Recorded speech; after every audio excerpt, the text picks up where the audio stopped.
Welcome everyone to the Preparing for the CMAS Science Test webinar. My name is Brendan Finch. I taught middle and high school science within Los Angeles, so LUSD, and a couple of charter networks in Los Angeles.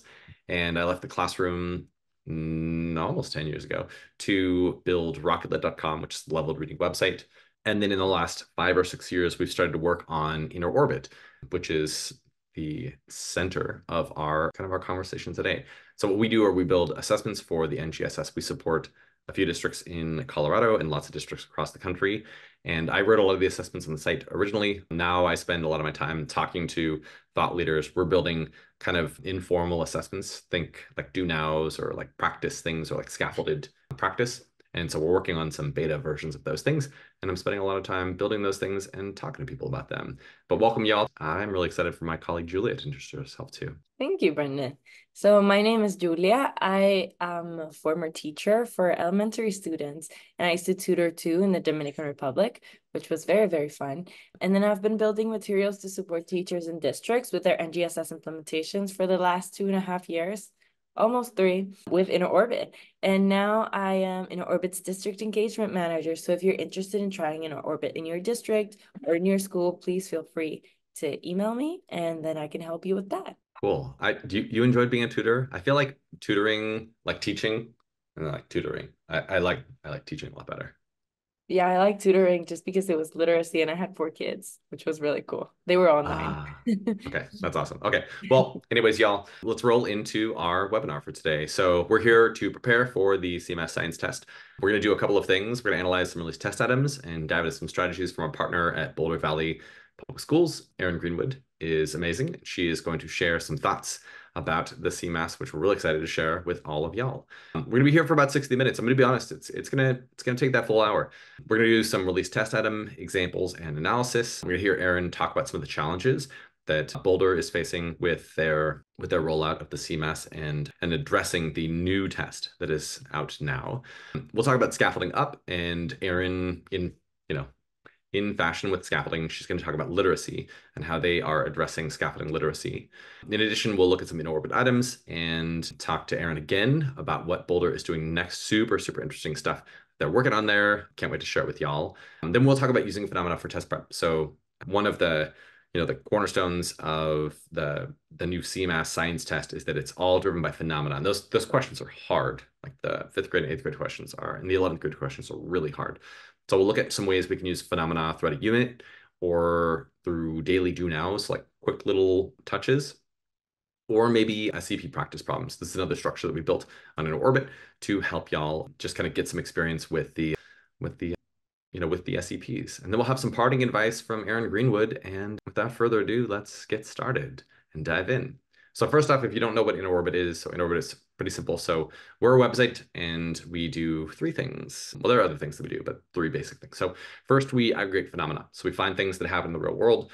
We sort of put them into nice, delicious little chunks and serve them up to students so they can take what they know and what they learn in your classroom and apply it to a new thing. And that's what they need to do in the CMAS as well. And so we want to give them lots of opportunities throughout the year to do that.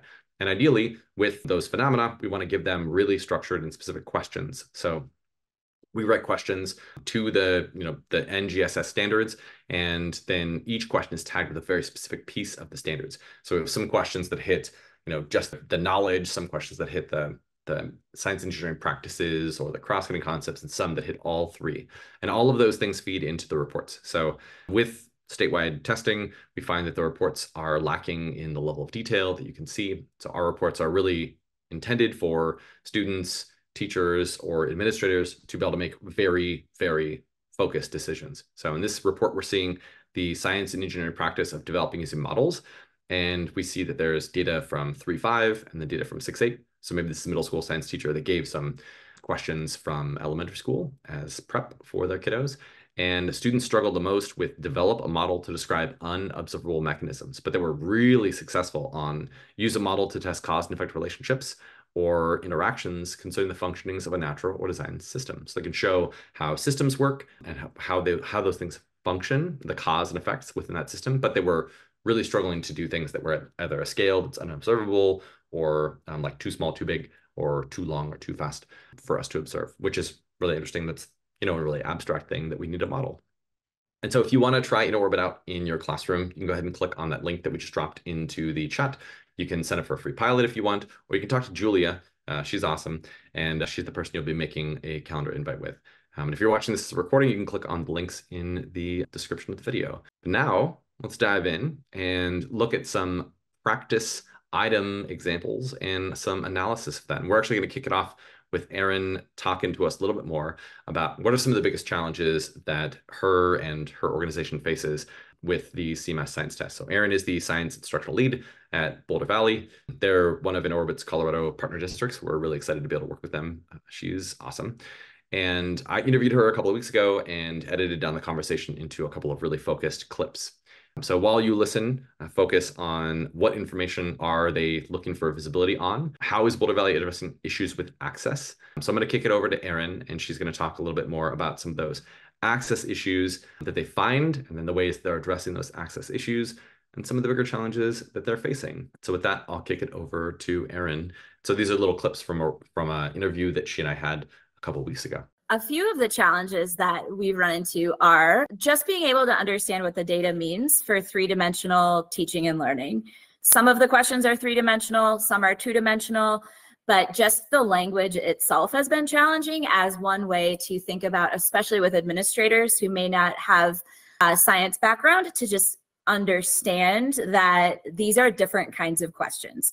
So one thing that's worked in terms of this challenge is at this point, our administrators have started looking at some of the CMAS released items. So the state of Colorado does have a great library of resources, from online practice tools to released items.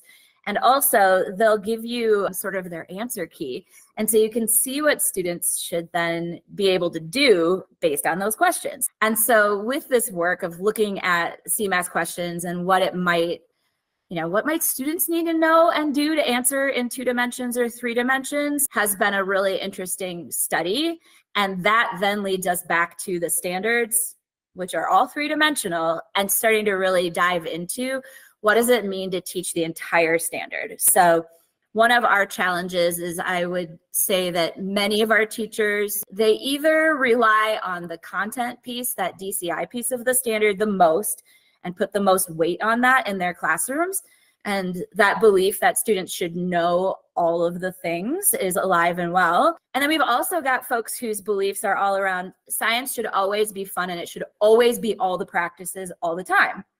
And so thinking about how do we pull it all together, and maybe it's a mini lesson on a practice, and maybe we're learning something, but then how do we also bring in those cross-cutting concepts? And how do we build connections, not only in our own courses that we teach, but then the connections vertically. And we're also seeing a lot of those connections with other subject areas. Reading and just understanding question types, that procedural knowledge is one of our biggest challenges with CMAS right now. So we're spending a lot of time thinking about what literacy instruction could look like in the technical subjects.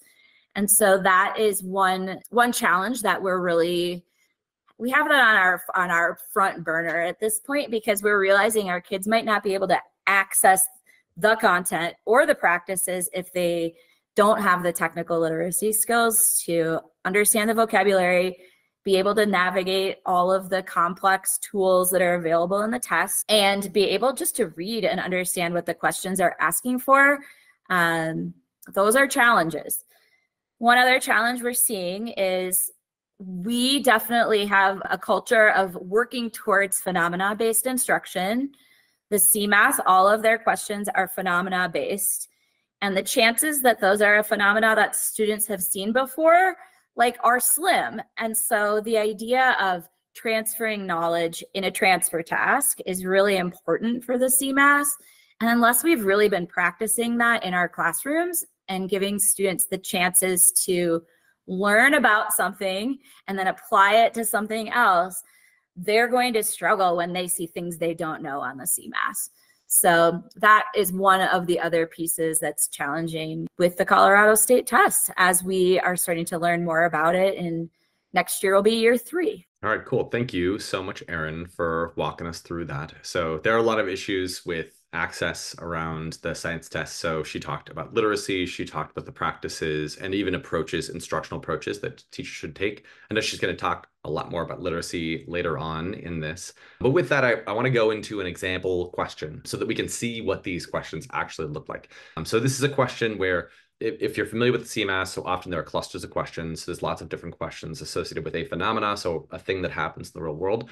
And so in this case, students are given a series of images, and they're looking at this lake in late August, in early September, and in late September. And the lake is changing. So there is an increase in algae. The algae population is growing dramatically within the lake, and that impacts lots of different organisms within that ecosystem. So students are also given this image of the underwater ecosystem in late August versus in late September. And so we're looking at different species or different organisms that are in there. So like living algae, decaying algae, fish, aquatic plants, and freshwater snails.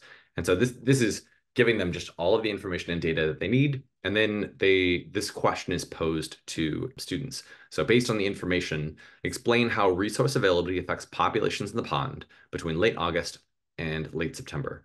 Your response should include an explanation of how during each of the two time periods, the plant population is affected by resource availability and the fish population is affected by resource availability. And so what I'd love for y'all to do is just to kind of consider, what this means in the chat. Share your thoughts. So how are students applying their understanding of resource availability in ecosystems to answer this question? If you're watching this as recording and you want to write a comment on the video, we'd love to hear your thoughts on that too.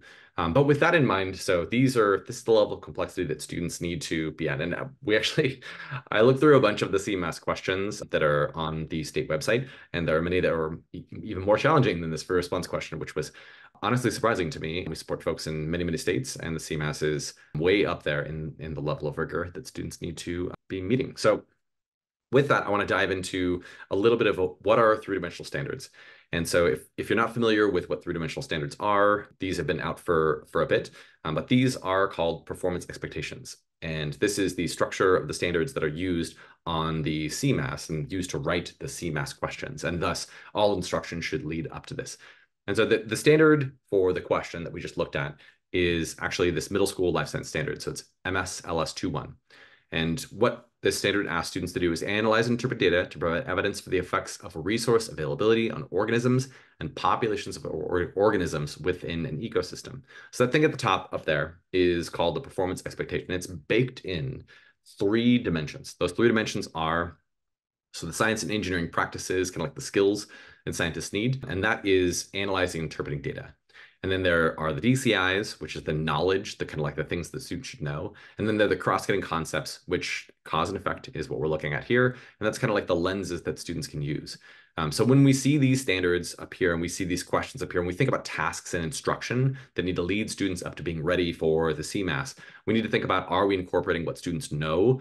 So that organisms, depend on the environment, that there's an interaction, and there's competition for parts of, for resources within an environment, and that growth and population can be limited by that access to resource. So those are explicit things that are mentioned in these standards. And also students have to be able to, think about that through the lens of analyzing data. So in this case, they're given these models, these kind of like really qualitative, not quantitative data sets to think about that in. And they need to look at all of those things through the lens of cause and effect. So cause and effect are the cross-cutting concepts, or this is one of the cross-cutting concepts. And in this, we like to think about these as like sort of lenses that students use. So at what scale do I have to observe this system? Or, how can these parts interact within this model? Or how does cause and effect play into this? Can we use that to predict what is happening? So if we looked at other ecosystems where there have been resource constraints, maybe we can use that to, kind of figure out and make sense of what's happening here. And that make sense of things is really, really important. And so these complex questions involve that SCP, that DCI, and that cross-cutting concept all coming together, where students are tying cause and effect. They are analyzing the data that they're given, and they're using all of that knowledge in order to answer these questions. So these are phenomenal questions. These are hard questions. And to get students ready for these things and to make sure they can access them, we're actually going to go back over to Erin Greenwood and have her talk a little bit more about supporting literacy in NGSS-aligned classrooms and labs. So in order for students to even be able to access the content and the question that they're reading, which that's a complex question for students to even be able to address, how are students, how can we support students with literacy? So Erin has some suggestions for tools that they find to be helpful and instructional strategies that have also been helpful. And then also the number one recommendation, this is CMAS writers hate this, from the CMAS writers for like the thing that you should practice for prepping for the CMAS. And so let's listen to Erin one more time, talk a little bit more about how they are supporting literacy in their classrooms and in their labs. And there's a really cool suggestion that she makes, which I really, really like. And we're going to think about how we can support other teachers with this because it was brilliant. So back to you, Erin, to talk about supporting literacy. So we have been leveraging some of our literacy tools. So we have a couple of digital programs, platforms that help us track how students are doing. And I actually just spoke with a teacher today who, for the first time in her career, she's been in teaching for quite a while, she went and pulled her reading data for her students and used that just to make groups in her classroom so that she might be able to better do a simple jigsaw activity with relatively complex texts. So the idea that we want to keep giving kids complex texts and texts that are grade level appropriate and interesting is one of the strategies that we've been using. And so we've been able to pull some of those texts from some of the resources that we have. So we have a database called Gale. We also use Newsela as one of ours. And then we're also part of an NSF grant that gives us Science News. And Science News has all kinds of amazing texts. It levels the texts for you, so you can put it at a 6th grade level or a 9th grade. And then it also gives you all kinds of different questions so that students can come up with those like ideas as they read and then be able to answer a few comprehension questions. And then our goals are really to get down to that level of what is the claim, what is the evidence, and what is the author's reasoning here, because that's the number one recommended strategy from the folks who designed CMAS. And they said, if you can do one thing for your science students, really cement that idea of claim, evidence, reasoning, not just related to real data, not just related to a graph, and not just related to figuring something out in science class, but also being able to do that with text.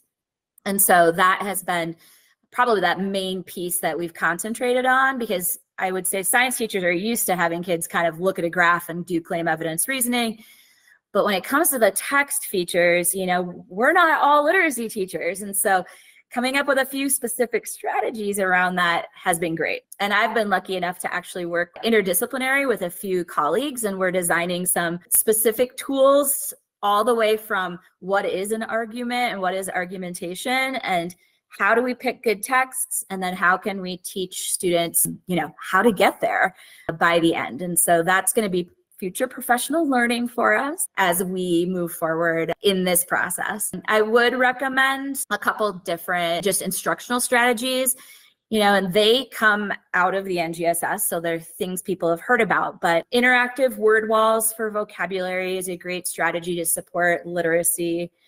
Having students have an interactive science notebook where they're recording their thoughts, their understanding, their results from labs, but also starting to think about how that notebook could be used when kids are reading. So they might be creating their own word bank for a text that they're reading, and now they're using a tool that they created while they're trying to read about it. Another strategy we've used is in the olden days when we would just create a lab.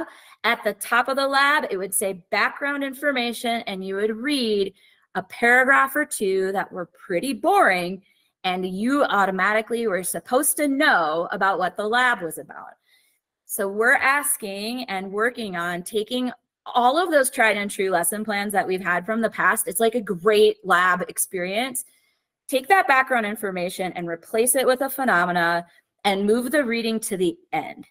So then you have a chance to preview the vocabulary through all of the experience the kids are having.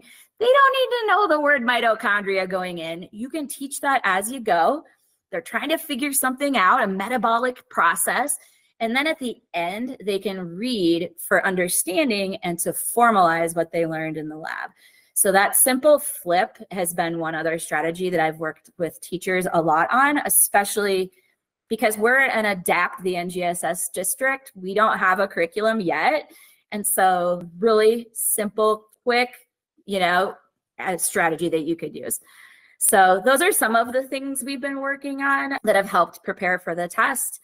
We're also very big proponents of give kids experiences that, mimic what a testing environment looks like. And so if we can look at those test questions, think about what do they need to know procedurally and what do they need to know in the three-dimensional learning side, and then give them experiences with those types of questions. And there are assessment tools like InterOrbit that do that really well. And in a crosswalk of InterOrbit's tools and the CMAS, they're pretty close. It's like a 85 or 90% crossover in how those types of questions work together. So practice is a great part of it. And if assessment is already an active part of your classroom, using a tool that mimics what they might see on a future standardized test is just more bang for your buck. Whoop, almost jumped the gun there. So I really, really love a couple of things that Erin said. First off, so the interactive word walls are a big deal. If you aren't using these in your context yet, if you're watching this as a recording, I'm going to put this in the description as well. But they're really, really powerful tools for, giving students a concrete reference point and a way to organize and really, really see all of these different words that students need to know and making it more interactive than just a list of flashcards or something like that. I also think that the concept of using the background information in labs and giving students a phenomena to look at around that is just chef's kiss, because it gives another opportunity for them to be reading. It gives another opportunity for them to look at a phenomena. And you can use that as a way to sort of like, prime the pump for some of these cross-cutting concepts and SEPs that students are then going to use in the lab and then going to use probably in the reflections for the lab as well, and in the assessment that follows. So those are all really, really amazing strategies. And if y'all, as you're watching this, if you want to comment in the chat or in the comments and you have other tools and strategies that you find interesting that have resonated with you in your context, then we'd love to hear about those as well. Without further ado, let's keep on rolling and talk a little bit more about how we think about scaffolding as well. So supporting literacy is essential. And what we want to do is support sense making. This is kind of what InterOrbit focuses on the most. And with that concept of sense making, so sense making is a three-dimensional performance, and it's a rigorous end goal. And what sense making means is for students to be able to take that knowledge that they learn in class, and use that through the lens of the cross-cutting concept and the SEP to explain why or how. And it has to be done with a novel phenomena. So they have to look at something brand new. So that, algae phenomena is not something for students to memorize. It's students need to understand that there are things that constrain, resources and environments, and that has impacts on populations, and that the impacts it has on populations may have impacts on other populations, and then, like right on down the line. And that's how ecosystems are connected.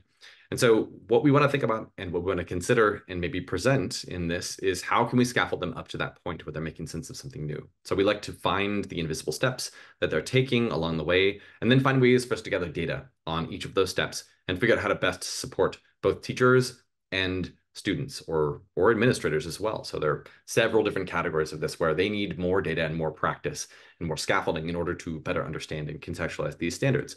So how can we get students from representing their knowledge, so we can think of these as in the context of the NGSS or DCI only questions. So, things that students know, like I know the mitochondria is the powerhouse of the cell, but we're looking for them to take that knowledge and be able to apply it to something very novel. What do those metabolic processes mean in the context of the cell? If I see inputs and outputs in something, what could this possibly be, and why and how do I know that that's true? And so that's what we want to get them to.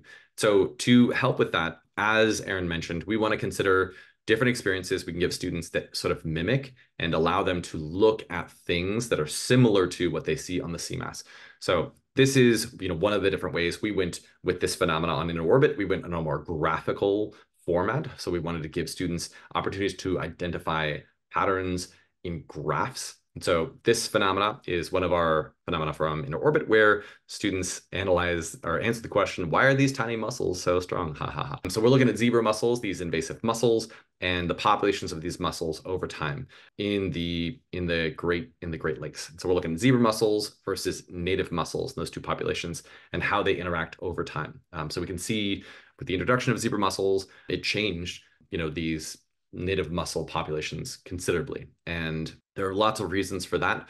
And we won't get into that in too great of depth here, but we give students all this data and all this information about these interacting, these competing organisms within this ecosystem. And then we're going to ask them several questions. So one of the question types that we have on an orbit are called sense-making questions. So these questions are three-dimensional questions, and oftentimes, well, this one is free response. So students need to answer the question, use the figures to explain the effects of resource availability on the zebra mussel and native mussel populations. Include evidence and data from the figures to support your response. So very clearly, this question is very similar to the question that we looked at for the CMAS. There are other questions that we include as well, because this is an end point. This is not where students will start. And if we ask students this question and we're not sure that they can answer this question, there are a lot of different things that we need to pull from in order to gather data to lead them up to this point. And so what we want to think about are how we get students from their knowledge and understanding the things they need to know to answering these three-dimensional questions like the one that we just saw and the CMAS one that preceded this as well. And so one of the things we like to think about are scaffolding up with two-dimensional questions. And so how can we isolate some of the dimensions of the standards and offer those as maybe, like a stepping stone for students and or teachers to say, okay, so if you're not ready for this three-dimensional performance, maybe we can consider using the DCI along with the cross-cutting concept. Ask questions like that, present instructional experiences that are like that, give assessments that are like that. And then we can ask questions with the DCI and the SEP only and see if we can isolate, maybe we can support just that SEP, just that analyzing interpreting data. We give qualitative, quantitative data sets and have students look at those in different ways and analyze that data. And then we can get them up to the point where they're making sense of a novel phenomena as well and ask them questions that are really rigorous and complex. So on an orbit, we like to think about this question scaffold through different types of questions. So the first are called core content questions. And in terms of the journey that students and teachers are on, this is at the very, very beginning of the journey. So we're learning things. We're just learning knowledge. And those are the DCIs, the disciplinary core ideas. So we'll have some questions on the site that look like this. So these are core content questions. There are many of these in each phenomena, but this one reads, reduced plankton in the Hudson River will drive competition. So we want students to identify, is it going to drive competition between zebra mussels and native mussels, between native mussels and other native mussels, or between zebra mussels and other zebra mussels? And the answer here is they're all going to compete with each other and to a greater degree because they're all competing for the same resources. And that's a very, very distinct part of this DCI, which is interdependent relationships in ecosystems.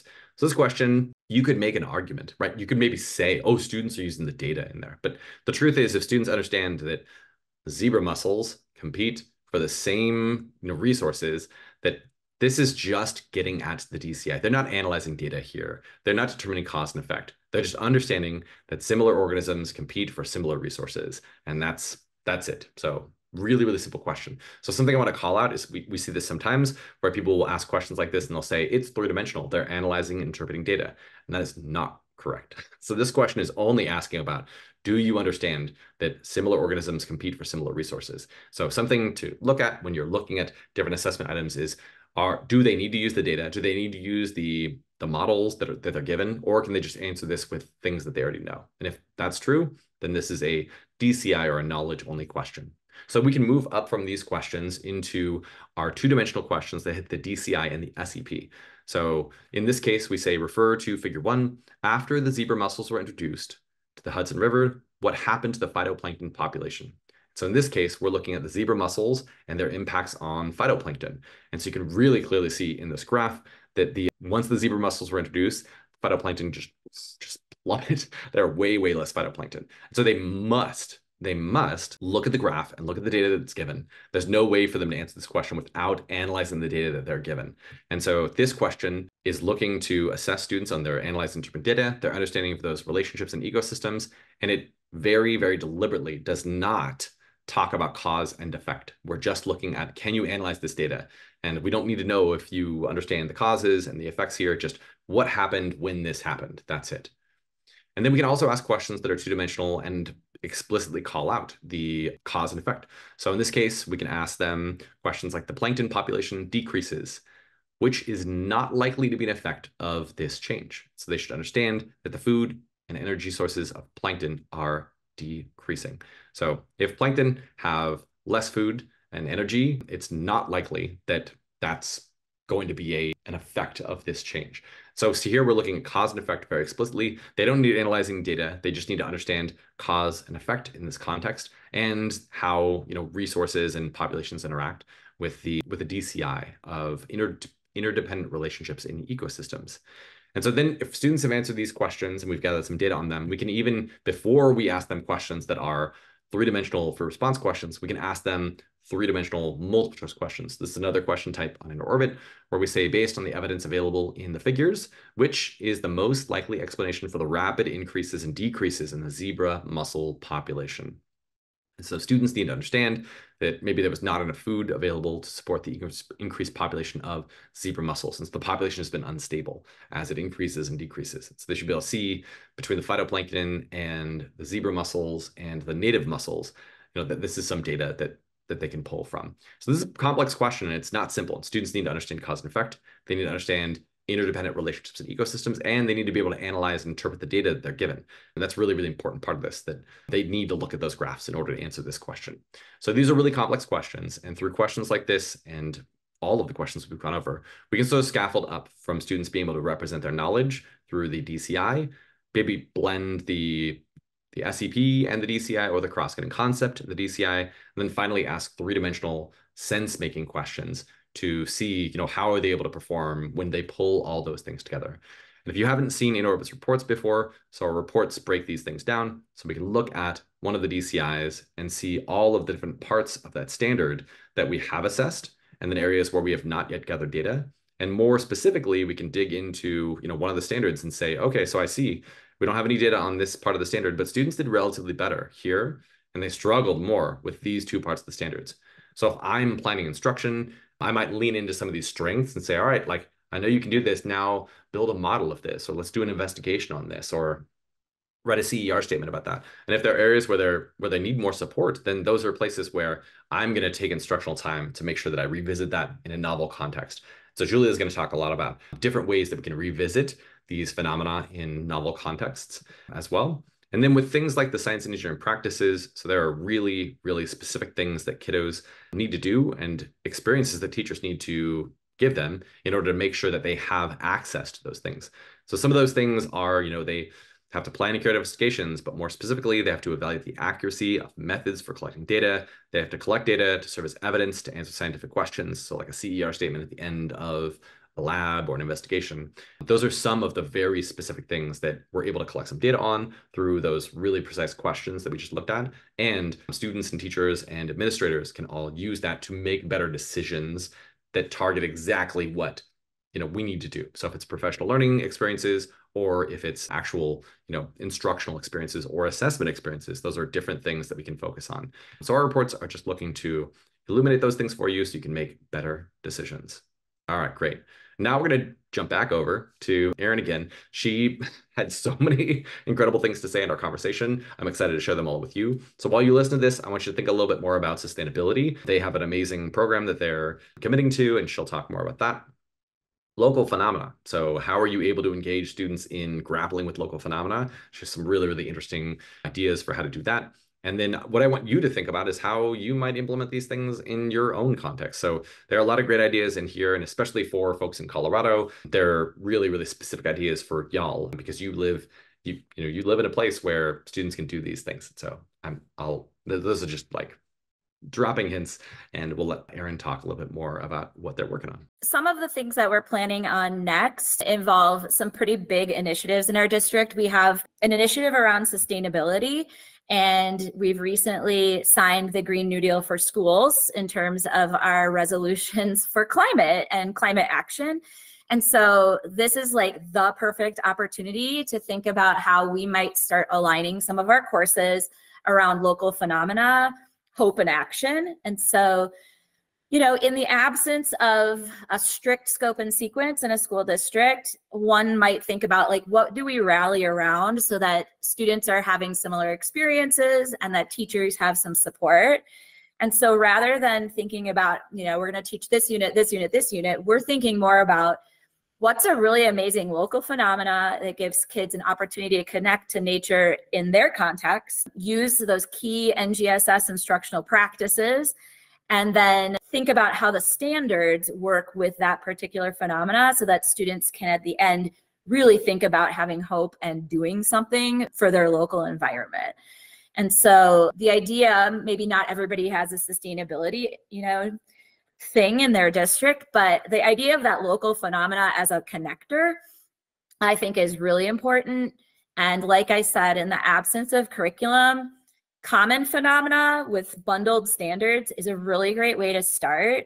And one piece of advice I would give folks just from my experience, think about those bundles being short, and it might be just one, or it might be two standards put together into a mini unit. One of the challenges we're seeing is that some of the units that are available that are NGSS badged, they're super long.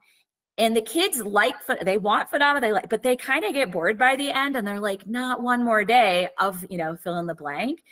So we're kind of using the idea of a short storyline, and this is much more palatable for teachers to plan because it could be one phenomena for just a couple concepts, and then like one assessment at the end with maybe a check-in in the middle. And for us, that's been a really great way to dip our toes in. And we've paired that then with, some of these assessment tools that help us figure out, like, are we getting there when we design something ourselves? It's a challenge when you don't have a curriculum and you're designing your own assessments to know if you're actually measuring the standards or not, if you don't know the standards yet. And so rather than designing something that just tells us we did a great job because we designed both parts, using an outside assessment really then helps us get to that reflective part of our practice where we're figuring out, maybe I missed this part of the concept, or I didn't know my students couldn't read that type of question. And I'm just noticing with our teachers that it's so empowering to look at the data and think about, it wasn't my fault that things didn't go great. It was just, I didn't realize this about my students in my context. And I really need to go back and think about how I can teach that better in my class. So those are all pieces of kind of where we're going here in the future. And part of all of this is also working with partners who understand the NGSS and science, and really being able to pull in folks from, your community to come in and help you with this, because, adapting a classroom to, be more NGSS-y and have more student sense making can be a lot more fun with friends and a lot more fun when you get kids outside. So anybody you can find who's willing to either take your class on a hike or come in and talk about water quality is one more way to kind of make that come alive. And we're doing a lot of that with our work here. I love that so much. Erin makes me want to go on more hikes. And, we should find ways for students to see the things that we're talking about in science class in their local communities. And I think, in Colorado, there are a lot of dynamic environments that kiddos can observe. And there are a lot of phenomena that you can see from an earth science or a physical science or a life science perspective. So super duper interesting. And I'm so grateful for her sharing all of those thoughts. And with that, we have another person who's going to share some awesome thoughts. And I'm really excited to pass it over to my colleague, Julia, to walk us through some ideas for using phenomena for test prep. Julia, over to you.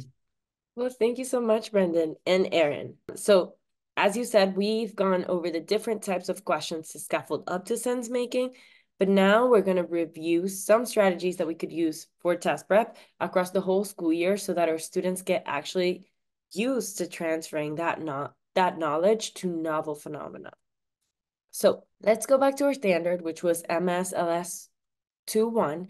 And just to recap, it is asking students to analyze and interpret data to provide evidence for the effects of resource availability on organisms and populations of organisms in an ecosystem. So we've mentioned using phenomena in assessment, but how can we give opportunities to make sense of phenomena throughout these entire unit? And what are different types of experiences that we can give them to practice for those rigorous questions? Let's look at this roadmap and how we would use phenomena throughout this unit. So all of the phenomena that we have here, we pulled out from the In Orbit website. And in the very beginning, let's say, we could start with this specific phenomena discussing what happens when a hydrothermal vent becomes inactive. So since we're still in the beginning of the unit, we would consider a lower stakes discussion, maybe like a whole class walkthrough.